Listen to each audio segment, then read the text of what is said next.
Espírito Santo, Senhor, eu entro agora em tua santa presença, Senhor, para te pedir, Senhor, perdão pelos meus pecados, Senhor. E te peço, Senhor, usa-me grandemente nessa mensagem que o Senhor quer que eu transmita para os teus filhos. E guarda essa mensagem no coração do teu povo, por terra todo ataque maligno, em nome de Jesus. Meus irmãos, hoje eu quero deixar uma palavra sobre o verdadeiro ministério. O verdadeiro ministério de Deus.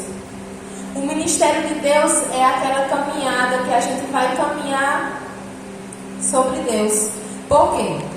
O ministério é aquilo que Deus colocou na nossa vida para a gente cuidar e vir ganhar outras almas e vir glorificar o nome dele. Então, é tudo de Deus.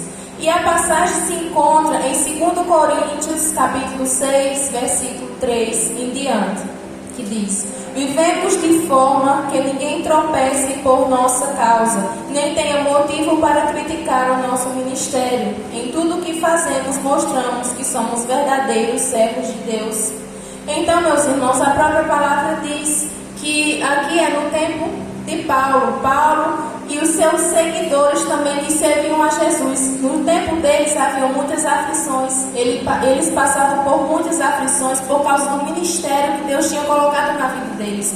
Então, para eles cuidarem do ministério de Deus, era preciso que eles se distanciassem do mundo, tivessem vidas separadas das vidas das pessoas do mundo, para que assim fosse destaque no meio da escuridão, fosse a luz no meio da escuridão e viessem a ser os exemplos a serem seguidos. Pois a vida de Paulo era um exemplo para aquelas pessoas daquela época para conhecerem a Jesus e ver que ele tinha uma vida separada. E a palavra diz que eles tinham que viver uma vida para que as pessoas não tivessem motivo para criticar o ministério, nem que o seu ministério fosse envergonhado. Então, cada um de nós aqui tem um ministério de Deus para cuidar. Mas para a gente cuidar do ministério de Deus, é preciso muita renúncia, é preciso que a gente se separe deste mundo. Quantas pessoas de outras igrejas, dessa igreja também, muitas vezes hoje estão ali naquele lugar onde não existe a presença de Deus.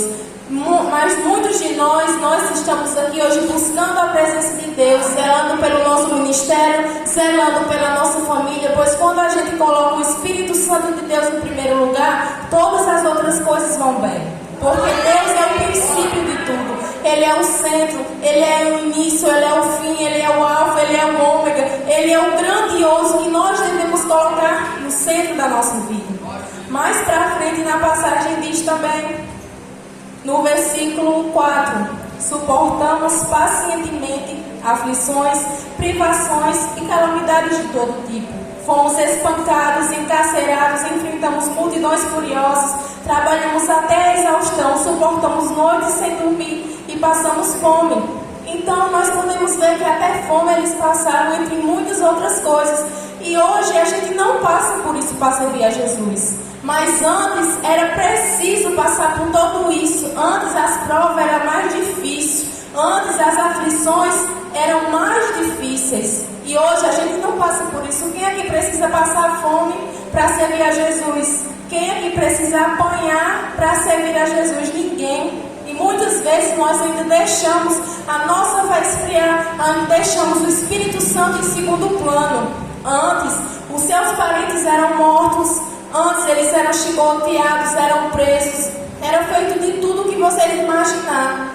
Até mesmo os próprios parentes sofriam por causa de uma pessoa que servia a Jesus, para ver ali se ela abandonava a sua fé e negava o nome de Jesus. Mas nós podemos tirar como exemplo a vida de Paulo. Ele sofreu tanto, mas ele não negou o nome de Jesus. E olha que Deus resgatou ele da puras trevas, porque antes de servir a Deus, ele perseguia os servos de Deus e queria matar os servos de Deus. O que faziam com ele quando ele foi liberto e estava seguindo a vida de Jesus? Antes era o que ele fazia com os servos de Deus. Então antes o que ele fazia com as pessoas de Deus, da partir de diante do dia que ele decidiu servir a Deus, ele começou a sofrer. Então, meus irmãos, a gente pode ver que antes as coisas eram mais difíceis. Antes o ministério era mais difícil de ser levado a sério, era mais difícil de não abandonar, porque tudo era mais rígido. E antes a perseguição era muito maior. Hoje sofre as perseguições que eles sofriam antigamente. Mais na frente, na passagem, a gente pode ver.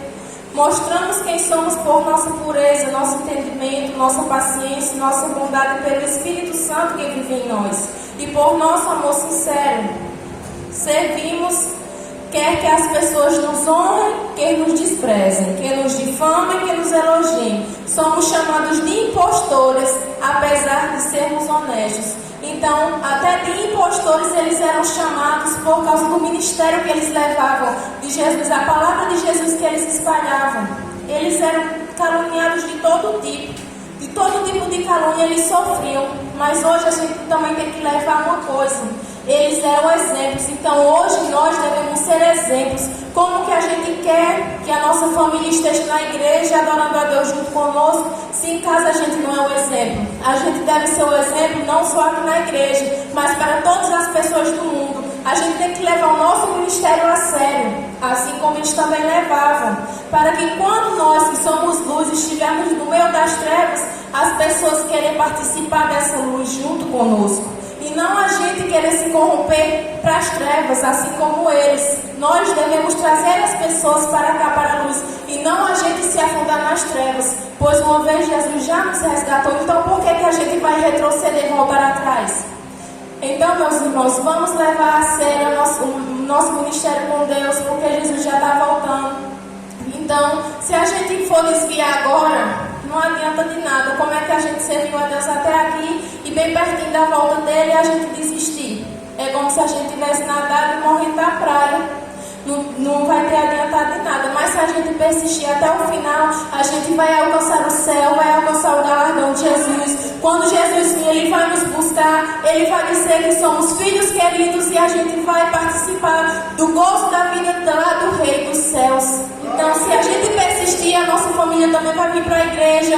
O mal não vai conseguir destruir a nossa família, nem os nossos casamentos, nem a vida dos nossos parentes, nem a nossa vida financeira, nem a vida do trabalho. Mas é preciso que a gente honre o ministério de Deus. E essa foi a minha palavra. Agradeço.